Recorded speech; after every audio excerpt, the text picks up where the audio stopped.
ধন্যবাদ দত্ত ডাঙৰীয়া। আমি বৰ্তমান সময়ত বিভিন্ন ধৰণৰ সমস্যা দেখি আছোঁ। তাৰ মাজতে অন্যতম এটা সমস্যা হিচাপে দেখা দিছে মানুহৰ মনৰ হতাশা। এই হতাশাগ্ৰস্ততাই মানুহক বিভিন্ন সময়ত বিভিন্ন বেলেগ বেলেগ ধৰণৰ দিশলৈ মানুহক লৈ যায়। আৰু এই হতাশাগ্ৰস্ততা বা বিফলতা বা যি কাৰণেই নহওক, এই সমস্যাসমূহৰ কাৰণে কিছুমান মানুহে বা যুৱ প্ৰজন্মৰ ছাত্ৰ ছাত্ৰীয়ে হওক বা যুৱক যুৱতীয়ে হওক, তেওঁলোকে আত্মহত্যাৰ দৰে প্ৰৱণতাৰ চিকাৰো হৈছে বা এনেকুৱা কাম কৰিবলৈ তেওঁলোক বাধ্য হৈছে। আচলতে প্ৰসংগটো উত্থাপন কৰিবলগীয়া ইচ্ছা নথকাৰ স্বত্তেও আপোনাক মই সুধিব বিচাৰিছোঁ যে এই যিটো প্ৰৱণতা আহিছে ছাত্ৰ ছাত্ৰীৰ ক্ষেত্ৰত বা যুৱক যুৱতীসকলৰ ক্ষেত্ৰত, এই আত্মহত্যাৰ প্ৰৱণতা, ইয়াৰ ওপৰত আপুনি অকণমান কওকচোন। আমাৰ এটা অতি প্ৰাসংগিক প্ৰশ্ন বুলিয়েই মই কওঁ। বৰ্তমান সময়ত এইটোৱে ইয়াৰ প্ৰাসংগিকতা খুব বেছি বৃদ্ধি পাইছে। এইটো অপ্ৰিয় হ'লেও সত্য যে বৰ্তমান সময়ত মানসিক চাপ বা অন্যান্য কিছুমান কাৰণৰ বাবে আমাৰ ছাত্ৰ ছাত্ৰীসকলে কি কৰে, এই যিটো আত্মহত্যাৰ প্ৰৱণতা, ছুইচাইড কৰাৰ যিটো প্ৰৱণতা, সেইটো খুব বেছিকৈ এতিয়া গঢ় লৈ উঠা দেখা গৈছে। আৰু সাধাৰণতে মানুহে যে কয় এইটো এটা ৰোগ, এই ৰোগ কেতিয়াও ভাল নহয়। যদি ই ৰোগ হয় তেতিয়াহ'লে ই ভাল হ'বই। এইটো এটা আমাৰ জেনেৰেলাইজড বিলিফ হিচাপে আমাৰ পৰি আছে যে এইটো এটা ৰোগ, ই কেতিয়াও ভাল নহয়। নাই, ৰোগ হ'লেতো ভাল হ'বই। কথাটো হ'ল যে আমি প্ৰপাৰ ট্ৰিটমেণ্ট কৰিছোঁ নাই। যদি প্ৰপাৰ ট্ৰিটমেণ্ট কৰা নাই তেতিয়াহ'লে অন্যান্য ৰোগৰ দৰে ইও কেতিয়াও ভাল হ'ব নোৱাৰে। আচলতে মই তোমালোকক কৈ অহাৰ দৰে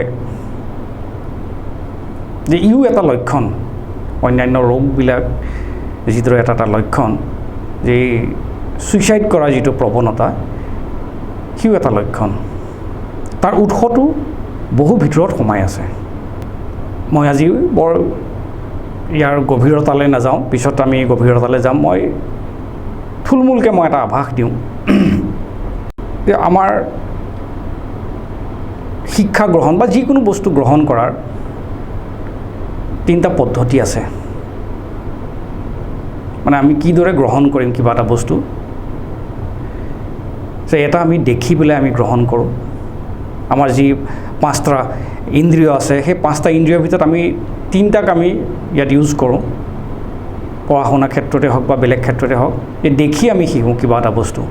শুনি শিকোঁ বা আমি অনুভৱৰ দ্বাৰা আমি শিকোঁ, যাক ইংৰাজীত ভিজুৱেল মোড, যিটো দেখি শিকা মোডটো, শুনি শিকা যিটো পদ্ধতি সেইটো অডিটৰী মোড, আৰু যিটো অনুভৱৰ দ্বাৰা আমি যিটো পদ্ধতিৰ দ্বাৰা আমি কিবা এটা বস্তু গ্ৰহণ কৰোঁ তাক কাইনেস্থেটিক মোড বুলি কোৱা হয়। এতিয়া কথা হ'ল, যিসকল মানুহে বা যিসকল ল'ৰা ছোৱালীয়ে আত্মহত্যা কৰে, তেওঁলোকৰ সমস্যাটো ক'ত? আচলতে এই যিটো ভিজুৱেল মোডটো যদিহে আমাৰ দুৰ্বল হয়, তেতিয়াহ'লে কি হয়, আমি কোনো এটা বস্তুত কিবা এটা সমস্যা হওক, সৰুৱে হওক সেই সমস্যা ডাঙৰেই হওক, আমি তাৰ পৰা উদ্ধাৰ পাবলৈ কি হয়, কোনো ছবি আমি মনৰ ভিতৰত আমি গঢ় লৈ উঠাব নোৱাৰোঁ। মূল সমস্যাটো সেইটো। কাৰণ কিয় নোৱাৰোঁ? কাৰণ আমাৰ যিটো ভিজুৱেল মোড, আৰু সেই ভিজুৱেল মোডটো কি হয়, আমাৰ উইক হৈ পৰি আছে। এতিয়া যদি প্ৰশ্ন হয় যে কিয় ভিজুৱেল মোড মানে কম হৈ, মানে দুৰ্বল হৈ পৰি আছে, তাৰ বহু কাৰণ থাকিব পাৰে। জন্মৰ সময়ত কিবা বিসংগতি থাকিব পাৰে বা অন্যান্য বহুত কিবা বিসংগতি থাকিব পাৰে। সেই বিষয়ে আমি ইয়াত বহলাই আলোচনা নকৰোঁ। আমাৰ ৰোগৰ লগত আমাৰ কোনো লেনা দেনা নাই। আমি সুস্থ হৈ কিদৰে থাকিব পাৰোঁ, আমি তাৰ লগতে আমি গোটেই কথাখিনি আলোচনা কৰিম। চ' এতিয়া কথা হ'ল যে এই যিটো ভিজুৱেল মোড জন্মতে আমাৰ বা তাৰ অলপ দিনৰ পিছত আহি পেলাই আহি দুৰ্বল হৈ পৰিলে, তাক কিদৰে শক্তিশালী কৰিব পাৰি। তো যি মুহূৰ্তলৈকে আমি তাক শক্তিশালী নকৰিম, সেই মুহূৰ্তলৈকে আমি কোনো ধৰণৰ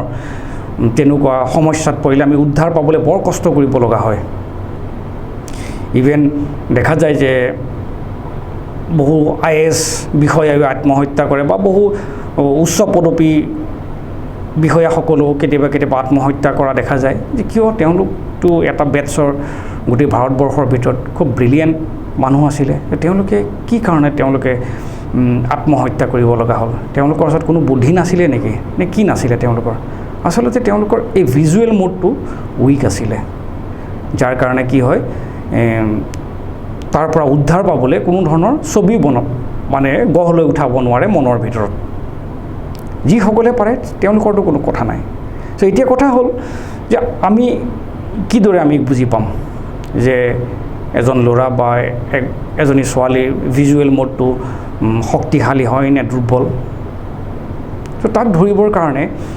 তাক আইডেণ্টিফাই কৰিবৰ কাৰণে কিছুমান প্ৰচেছ আছে ধৰা তেওঁ যদিহে সোঁহাতে লিখে হেণ্ডৰাইটিং যদি তেওঁ সোঁহাতে লিখে তেতিয়াহ'লে তেওঁক মেমৰি ৰিকল কৰিবলৈ হ'লে তেওঁ কি হ'ব বাওঁহাতে ওপৰলৈ চাব তেওঁ হাতৰ কথা কওঁতে হাতৰ মুভমেণ্ট বেলেগ ধৰণৰ হ'ব চ' তাৰ কেইবাটাও লক্ষণ আছে সেই বিষয়ে আমি পিছত আলোচনা কৰিম কথাটো হ'ল যে যেতিয়াই তেওঁলোকে কি হয় কিবা এটা বিপদত পৰিলে কিবা এটা সমস্যাত পৰিলে চ' তাৰ পৰা যেতিয়া উদ্ধাৰ পাবলৈ তেওঁলোকে মনৰ ভিতৰত কোনো ছবি গঢ় লৈ উঠাব নোৱাৰে তেতিয়া কি হয় তেওঁলোক বৰ গভীৰ সমস্যাত পৰে যাক চাইক'লজিত লছ অফ হোপ বুলি কোৱা হয় কোনো আশা নাথাকে লছ অফ হোপ কোনো ফালৰে পৰা তেওঁলোকে কোনো আশাৰ ৰেঙনি দেখিবলৈ নাপায় সেই বিপদৰ পৰা ৰক্ষা পাবলৈ চ' ফলস্বৰূপে তেওঁলোকে কি হয় তেওঁলোকৰ ওচৰত এটাই ৰাস্তা বাচি থাকে যিটোৰ নাম হৈ গ'ল আত্মহত্যা চ' এইটো এটা মানসিক ৰোগ চ' ইয়াক আমি ঠিক তেনেদৰে আমি ঠিক কৰিব লাগিব ইয়াৰ যিটো পেটাৰ্ণ পৰি আছে ভিতৰত সেই পেটাৰ্ণটো যি মুহূৰ্তলৈকে আমি ভাঙি নেপেলাম তাৰ ঠাইত আমি এটা খুব ভাল পেটাৰ্ণ আমি নিদিওঁ তেতিয়ালৈকে সেই ল'ৰাটো বা সেই ছোৱালীজনী বা সেই মানুহজন কোনো কাৰণতে সেই অৱস্থাৰ পৰা কোনো কাৰণতে উদ্ধাৰ পাবই নোৱাৰে সেইটো সম্ভৱেই নহয় আমি কি কৰোঁ আমি ওপৰে ওপৰে কাম কৰোঁ এটা চিম্পল উদাহৰণৰ দ্বাৰা মই কৈ দিছোঁ যে মোৰ মোবাইলটো আজি ছাপ'জ মই ধৰি ল'লোঁ যে অসমত হেৰালে আৰু মই মোবাইলটো বিচাৰি আছোঁ ৱেষ্ট বেংগলত তো কি হ'ব মই মোবাইলটো পামনে কোনো কাৰণতে নাপাওঁ কিয় মোৰ মোবাইলটো হেৰালে অসমত আৰু মই বিচাৰি আছোঁ ৱেষ্ট বেংগলত তো সম্ভাৱনীয়তা ক'ত আছে যে মোৰ মোবাইলটো বিচাৰি পোৱাত অসমত তো তেনেকৈ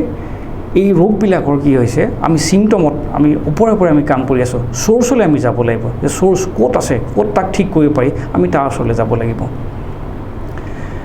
মোৰ ওচৰলৈ এনেকুৱা 2-4গৰাকী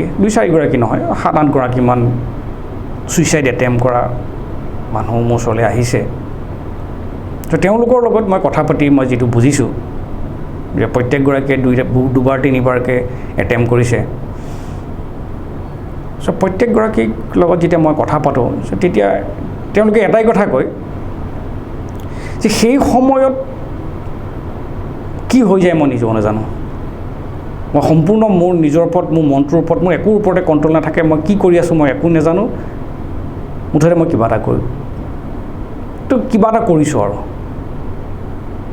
আৰু যেতিয়া মোৰ হুচ আহে তেতিয়া দেখোঁ যে মই এইটো বেয়া কাম এটা কৰি পেলালোঁ না মই কিবা খাই দিলোঁ না কিবা কৰিলোঁ চ' ইয়াত কি হয় আমাৰ ভাষাত ক'বলৈ গ'লে যি মুহূৰ্তত তেওঁ ক'ব নোৱাৰা হয় যে কি মানে কৰিলোঁ টোটেলি তেওঁ একোৰে ওপৰত যেতিয়া কণ্ট্ৰল নাইকিয়া হৈ যায় মনটোৰ ওপৰত বা অন্যান্য বস্তুৰ ওপৰত যেতিয়া কণ্ট্ৰল নাইকিয়া হৈ যায় তাৰ আগমুহূৰ্তত তেওঁ কি হৈছিলে সেই আগমুহূৰ্তৰ গোটেই বস্তুটো আমি তাৰ পৰা আমি পিক আপ কৰিব লাগিব সেই আগমুহূৰ্তত যিটো ঘটনা ঘটিছিলে তাক আমাৰ ভাষাত কিউ ইমেজ বুলি কোৱা হয় কিউ ইমেজ সেই কিউ ইমেজটোৰ পৰাই তেওঁ কি কাৰণত আত্মহত্যা কৰিব খুজিছে বা তেওঁ এই পেটাৰ্ণটো কি কাৰণে ভিতৰত গঢ় লৈ উঠিলে বা এতিয়াও আছে চ' তাৰ আমি গোটেই কথাখিনি আমি জানিব পাৰিম যদিহে আমি সেই মানুহজনৰ সেই ভিক্টিমৰ মানে ভুক্তভোগীৰ আমি সেই কিউ ইমেজটো আমি বিচাৰি পাওঁ কিন্তু সাধাৰণতে দেখা যায় যে যিসকলে আত্মহত্যা কৰে যিসকলে ডিঙিত ৰছী লৈ পেলাই ওলমি দিয়ে যে তেওঁলোকে বচা খুব কম দেখা যায় যে তেওঁলোকে নেবাচে কিন্তু যিসকলে কিবা দৰৱ খায় বা এনেকুৱা পেষ্টিচাইড ইনচেক্টিচাইড বা আন আৰু কিবা কিবি পয়জন খায় তেওঁলোকৰ পৰা মই এইখিনি গোটেইখিনি গম পাইছোঁ যে তেওঁলোকে সেই মুহূৰ্তত একো ক'ব নোৱাৰা হৈ যায় চ' আমি কি কৰিব লাগিব তাৰ আগমুহূৰ্তত কি হ'ল তাৰ আগমুহূৰ্তত ঠিক আগমুহূৰ্তত কি হ'ল সেই কিউ ইমেজটো লৈ পেলাই তেওঁলোকৰ কি হ'ব গোটেই বস্তুটো আমি ভাঙিব লাগিব চ' এতিয়া মোৰ ওচৰলৈ যি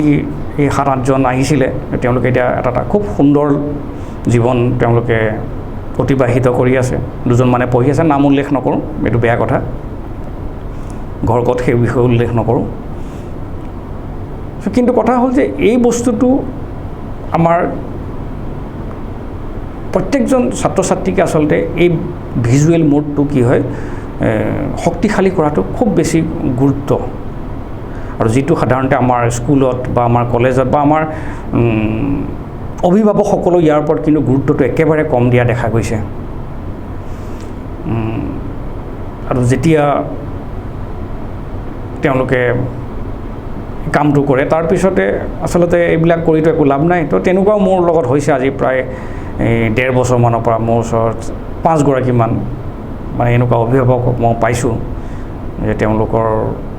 সন্তানে এইটো পথ বাছি ল'লে তো তাৰপিছতে মোক কয় যে আপোনাৰ ওচৰত অহাহেঁতেন খুব ভাল আছিলে যে এটলিষ্ট বচাব পৰা গ'লহেঁতেন তো সেইটোত আচলতে আমি আগতেই মন দিব লাগিছিল এই গোটেই কথাটোত যে মোৰ ল'ৰাটোৱে কৰিব পাৰে নেকি কাৰণ আজি বৰ্তমান সময়ত যিটো মানসিক হেঁচা চাৰিওফালৰ পৰা চলি আছে তো তাৰ কাৰণে ল'ৰাটো প্ৰিপেয়াৰ বা ছোৱালীজনী প্ৰিপেয়াৰ হয়নে নহয় সেই মানসিক চাপখিনি ল'বৰ কাৰণে তো আমি গোটেইখিনি মানে গাৰ্জেন হিচাপে বা আমি টিচাৰ হিচাপে কি কৰিব লাগে সেই ল'ৰাটো বা সেই ছোৱালীজনী আমি সেই গোটেই বস্তুটো পেটাৰ্ণটো আমি ধৰিব পাৰিব লাগে বা যদিও আমি ধৰিব নোৱাৰোঁ তেনেহ'লে এনেকুৱা যিসকল জনা শুনা মানুহ আছে যে তেওঁলোকৰ আমি সহায় ল'ব লাগে এইটো কোনো লাজৰ কথা নহয় বহুতে কয় যে চাইকেট্ৰিকৰ ওচৰলৈ যা তুমি মানে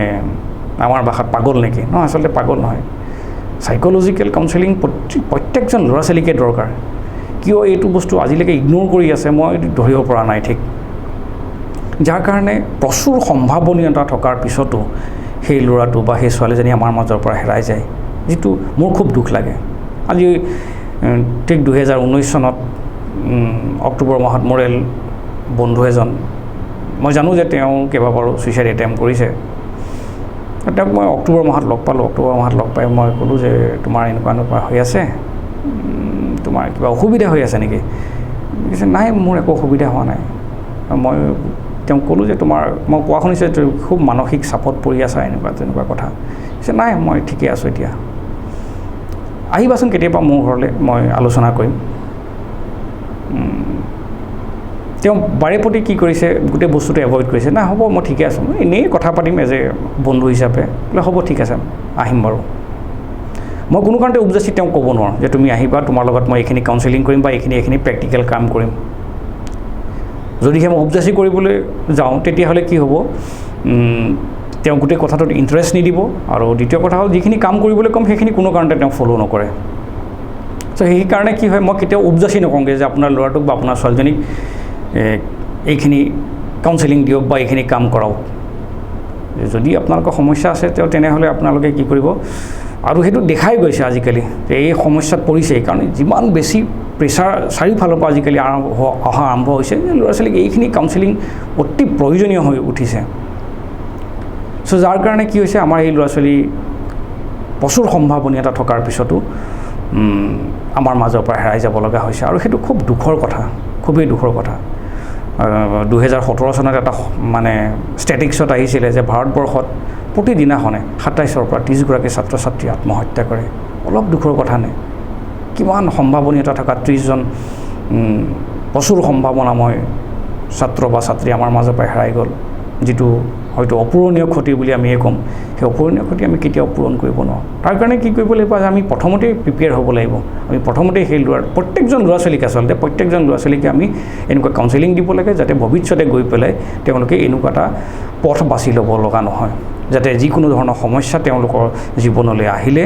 তেওঁলোকে সেই সমস্যাৰ পৰা কিদৰে উদ্ধাৰ পাব পাৰে তাৰ বিষয়ে তেওঁলোকে কি হয় ভিতৰত যাতে এটা পিকচাৰ বনাব পাৰে মেণ্টেল পিকচাৰ বনাব পাৰে তো সেই কথাটো আমি কৰিব লাগিব আৰু সাধাৰণতে সৰু ল'ৰা ছোৱালীক একেবাৰে সৰু অৱস্থাত যদি আমি ধৰিবলৈ হয় যে এই ল'ৰাটোৰ বা এই ছোৱালীজনী কেনেবাকৈ নেকি ভিজুৱেল মোডটো কম নেকি বা দুৰ্বল নেকি তো তেনেহ'লে কি হয় যে তেওঁলোকৰ হেণ্ডৰাইটিঙৰ পৰা তেওঁলোকে যি ভুল কৰিব তেওঁলোকৰ যি কাৰ্য আছে তো সেইবিলাক অলপ জেগাই ভুল কৰিব তো যাক ইংৰাজীত বা মেডিকেল ছায়েন্সত যাক এই অসুখটোৰ কাৰণে বা এই ৰোগটোৰ কথা তাৰ নাম দিছে ডিছলেক্সিয়া মানে অইন একো নহয় তাৰ ভিজুৱেল মোডটো আমাৰ কম তো আমাৰ এখন খুব ধুনীয়া চিনেমাও আহিছিলে আমিৰ খানৰ তাৰে জামিন পাৰ তাত এটা সৰু ল'ৰাক দেখুৱাইছিলে এনেকুৱা ভুল কৰে যে তাক ডিছলেক্সিক বুলি কৈছিলে এই ডিছলেক্সিক মিনছ তাৰ ভিজুৱেল মোডটো খুব দুৰ্বল তো আমি কি কৰিব লাগিব আমি প্ৰত্যেকগৰাকী ল'ৰা ছোৱালীক আমি এই ভিজুৱেল মোডটো আমি শক্তিশালী কৰিব লাগিব যাতে ভৱিষ্যতে তেওঁলোকে গৈ পেলাই কোনো কাৰণতে যাতে এনেকুৱা এটা পথ বাছি ল'ব লগা নহয় তো সেইটোৱে তোমাৰ লগত আজি মই আলোচনা কৰিলোঁ আৰু পিছলৈ আমি ইয়াৰ বিষয়ে খুব বহলভাৱে আমি আলোচনা কৰিম আমি দেখুৱাম যে কিদৰে এই ভিজুৱেল মোডটো মানে শক্তিশালী কৰিব পাৰি কিদৰে কেনেকৈ কাম কৰিব পাৰি কিদৰে কিউ ইমেজটো কিদৰে আমি ধৰিব পাৰিম আমি গোটেইখিনি খুব ধুনীয়াকৈ আমি আলোচনা কৰিম